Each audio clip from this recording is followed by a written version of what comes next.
The Tea Biz podcast delivers tea news that you need to know. A recap of the week's major headlines with commentary and cultural trends hosted by Dan Bolton. It is the voice of origin for tea professionals and enthusiasts worldwide. Think of us as a digital caravan of storytellers, bringing authentic, authoritative, and exclusive stories to you weekly from the tea lands.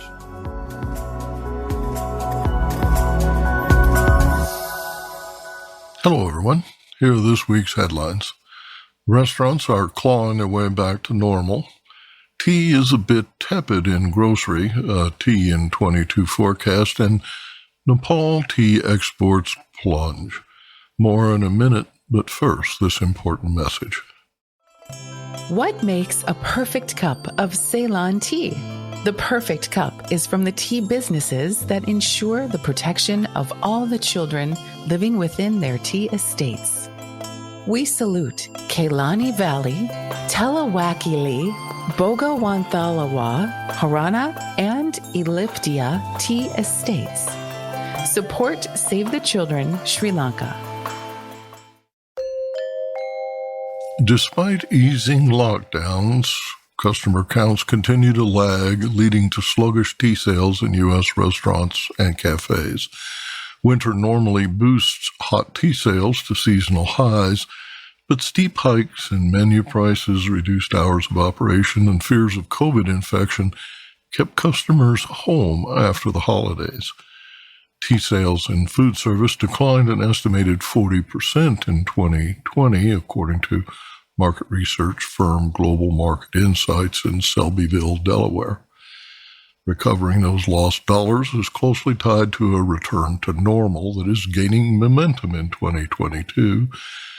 Food service employment surged 108,000 in January as restrictions on indoor dining eased. Iced tea sales at lunch, which account for the majority of U.S. tea sales in food service, are still suffering, however, because office workers remain at home. The Future Forum's January survey of 11,000 knowledge workers in the U.S., UK, Australia, France, and Germany found that only 30% currently work from their office each day. In Canada, in January, almost 25% of office workers were still working from home, with 40% at home in Ottawa and 34.7% in Toronto. Unemployment is at 8.2% in leisure and hospitality, more than double the national U.S. average. January, however, marks the 13th consecutive month of job gains at eating and drinking establishments. Leisure and hospitality employment are still 10% below February 2020, according to the U.S. Bureau of Labor Statistics. Business Insight. Turnover in restaurants and cafes is unusually high right now at 73%. The all-worker average is normally 46% per year, and in 2014, the National Restaurant Association calculated normal turnover in restaurants at 66% per year. Mask mandates are one example of how COVID has changed working conditions. Hourly food service workers, 44%, say that dealing with rude, inappropriate consumer behavior is the biggest drawback to employment, according to market research firm Data Central. Restaurant workers, 81%, say they bear the brunt of customers' frustrations with how COVID affects the country. Almost half, 47% of restaurant customers also say that customers have become more rude and inappropriate. A majority of food service workers, 62%, say that customers act like the pandemic is over for them. Many, 38%, fear contracting coronavirus from customers or coworkers. Tea is a bit tepid in grocery. The tea in 22 forecast. This is the 9th of 12 tea in 22 forecasts for the new year. Since packaged hot drinks are comparably priced, category buyers in grocery and department stores pay close attention to unit turnover, not labels. In 2020, consumer demand was insatiable as both tins of tea and boxes of botanicals flew off the shelves, but that equivalency has since diverged. Except for ready-to-drink and refrigerated teas, sales of packaged tea in grocery stores are in decline. Botanicals continue to surge. Persistence Market Research estimates that the global market for botanical infusions will expand at a compound annual growth rate of 8% through 2031. The European market for botanical infusions is growing at 6.7% per year. Europeans consumed 3,000 metric tons of botanicals in 2021, a total expected to rise to 5,427 metric tons by 2031. In contrast, according to Chicago-based market research firm IRI, sales of packaged tea in U.S. grocery, convenience, and department stores declined 6% in 2021 to $1.4 billion. The price per unit increased by 7 cents to $3.53 in step with inflation, but unit sales of tea bags and loose-leaf tea declined 7.8%.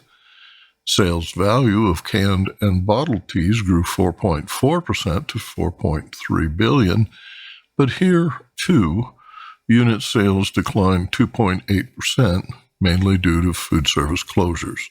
Quote, black tea has been consistently losing share to other formats, above all fruit and herbal tea, which appear to better address consumer concerns, end quote, writes Euromonitor in its Tea in the U.S. report.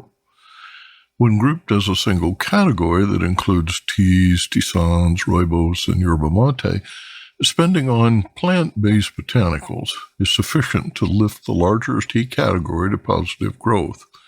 People are drinking more, not less, tea and tisanes. Their preference in retail channels, however, is shifting. Sales of specialty tea online grew by triple digits during the early days of the pandemic and continue to gain share. Consumer surveys indicate 71% of U.S. tea drinkers purchase their tea at grocery outlets, with 20% choosing discounters, but more than 15% are now buying online. Business Insight. Consumers continue to overstock a bit when shopping, but hoarding is no longer common. Yet U.S. grocery shelves remain bare. Beverage out-of-stocks remain frequent in 2021, although generally short-lived, according to IRI's CPG Supply Index. The IRI dashboard uses point-of-sale data and algorithms to dynamically calculate the percentage of in-stock items by category, including beverages, by region or by state. Trucking and shipping delays, a shortage of labor, bad weather, and disruptions due to the spread of the Omicron variant are largely responsible for current out-of-stocks.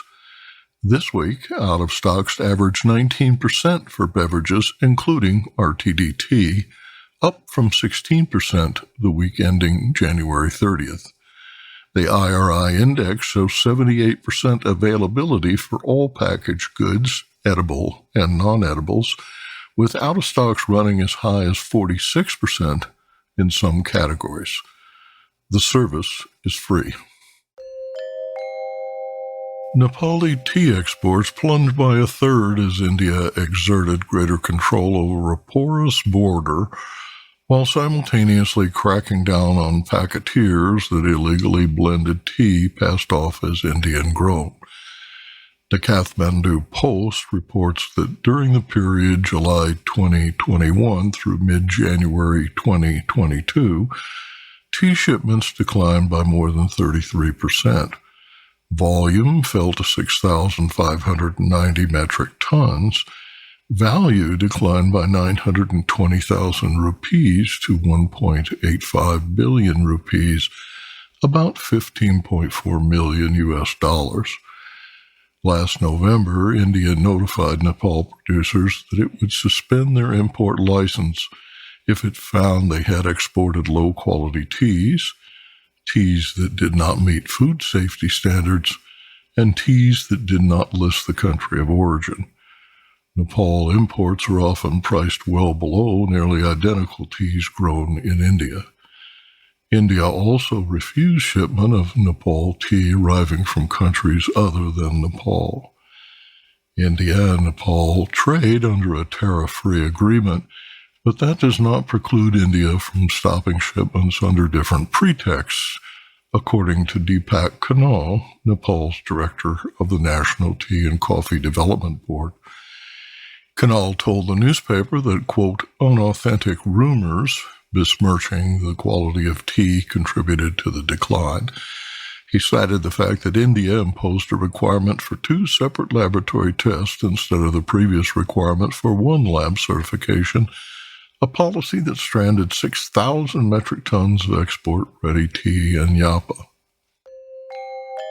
Business Insight complains about the restrictive import policies led to talks between the 2 governments in January, resulting in less onerous enforcement. Nepal's domestic market consumes most of the 25,000 metric tons of tea grown there. The remaining 40% is exported, with 80% of that total, mainly CTC, cut terre curl, destined for India. The remaining tea, mainly orthodox, is traded with Germany, Russia, and the Czech Republic, as well as Japan. Aravinda Anantharaman in Bengaluru reports on this week's tea auction prices. India Tea Price Report for the week ending 5th February 2022. It's snowing in Darjeeling the first time since 2007, yet another sign of climate change. Gardens remain closed in Darjeeling and the rest of North India for winter, but planters say this weather points to a good first flush to be expected next month. Meanwhile, the discussions on policies, prices, reforms continues. This week, the Indian Tea Association has proposed a minimum floor price for both made tea and green leaf. The group has sought the governments not to implement this. The price they propose will be linked to the cost of production plus quality of tea. In Assam, the Chief Minister Himanta Biswa Sarma announced the Assam Tea Industry Special Incentive Scheme to help 40 tea gardens develop resorts in a bid to build tea tourism as added revenue. In auctions, Sale 5, Cochin saw good demand for both leaf tea and dust with over 80% on offer sold. Exporters to CIS and the Middle East were active for orthodox leaf, while upcountry buyers were active for CTC leaf. Blenders were active for CTC dust despite the subdued interest from big buyers such as IncoServe and Supplyco. Kunu saw good demand for quality teas as well. And now, a word from our sponsor. Q-Trade understands that a successful tea blend goes beyond the creative fusion of appearance, aroma, and flavor. Our multi-award-winning product development team is passionate about converting natural ingredients into sensory experiences that customers crave.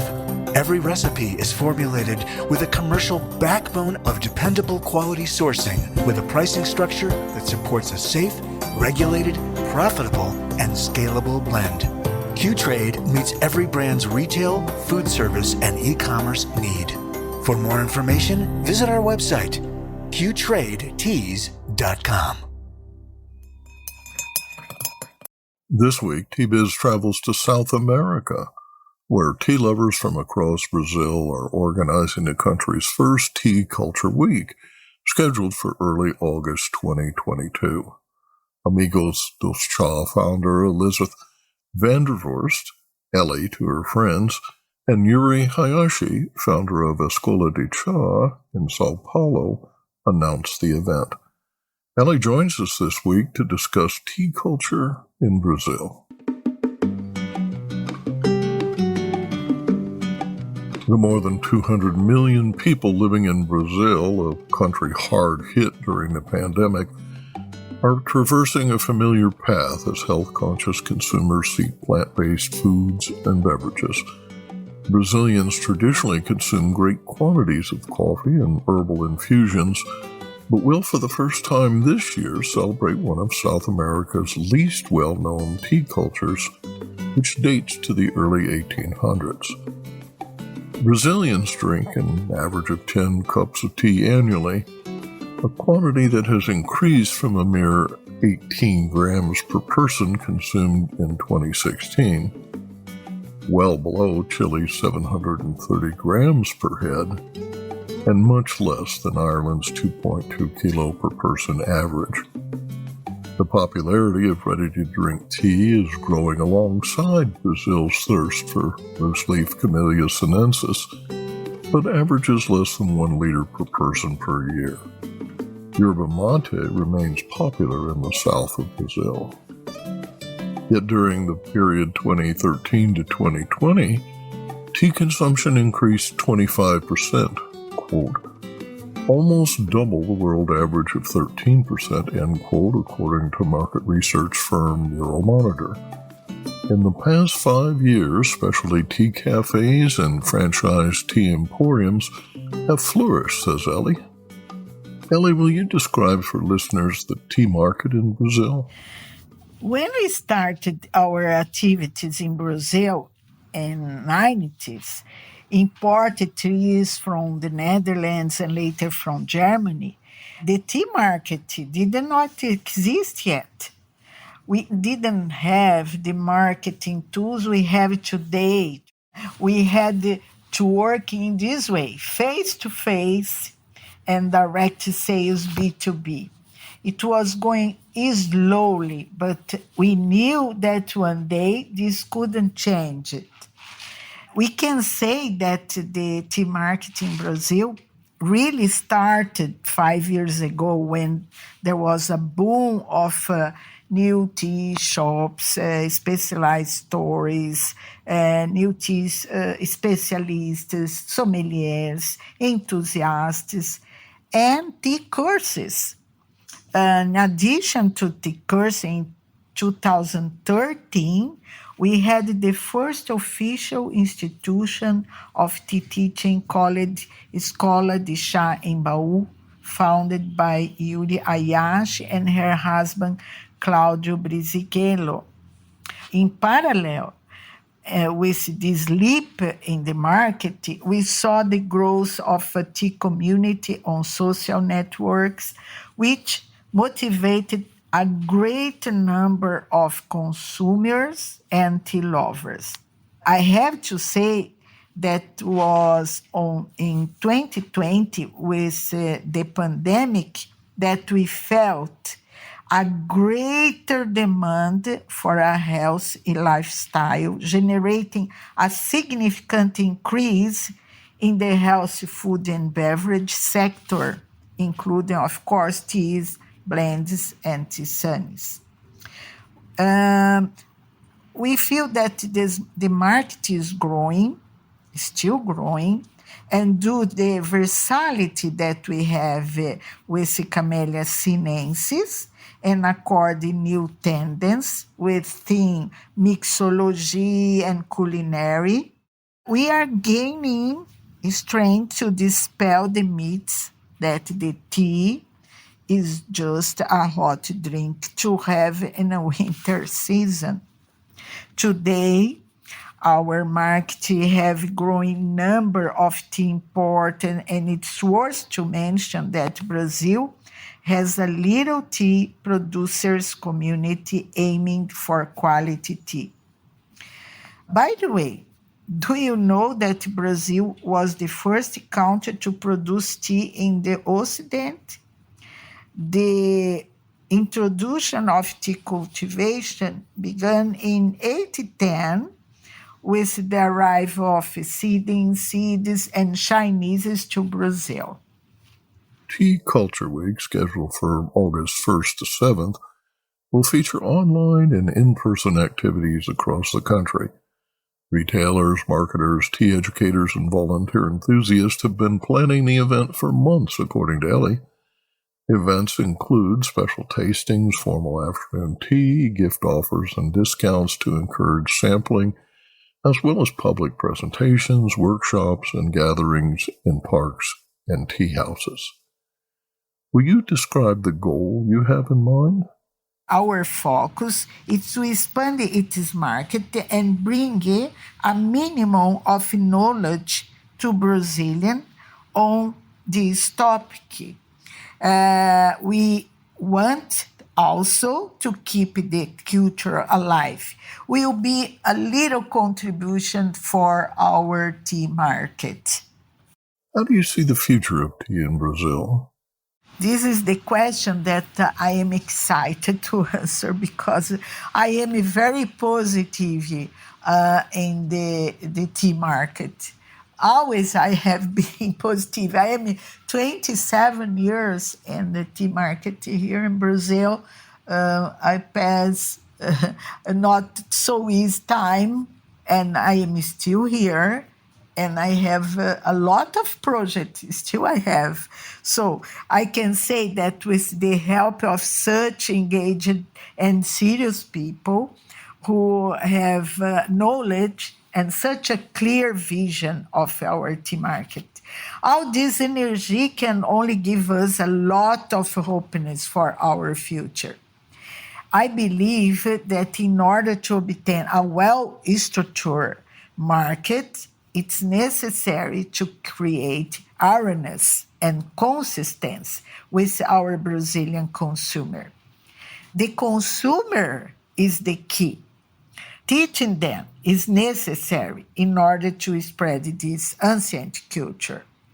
Education needs to be assertive because in the future we will obtain concrete results. And then the Brazilian market can be visible to the rest of the world. Of course, there is a need for help from various government agencies with benefits and assistance to tea producers, farmers, and greater openness to importers who suffer from various impediments. We have a great challenge ahead of us.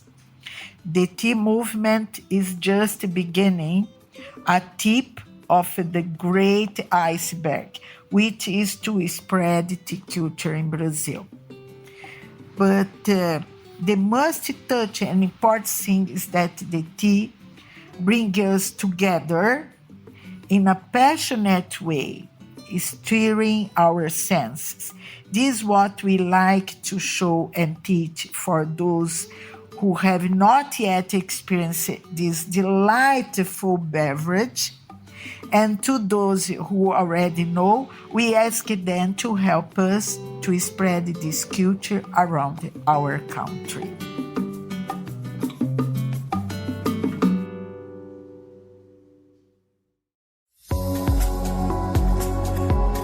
Intrigued by what you heard in today's podcast? Would you like to learn more from our global network of Tea Biz journalists and tea experts? Remember to visit the Tea Biz website for more comprehensive coverage. That's www.t-biz.com. Thanks for listening. Farewell till next week.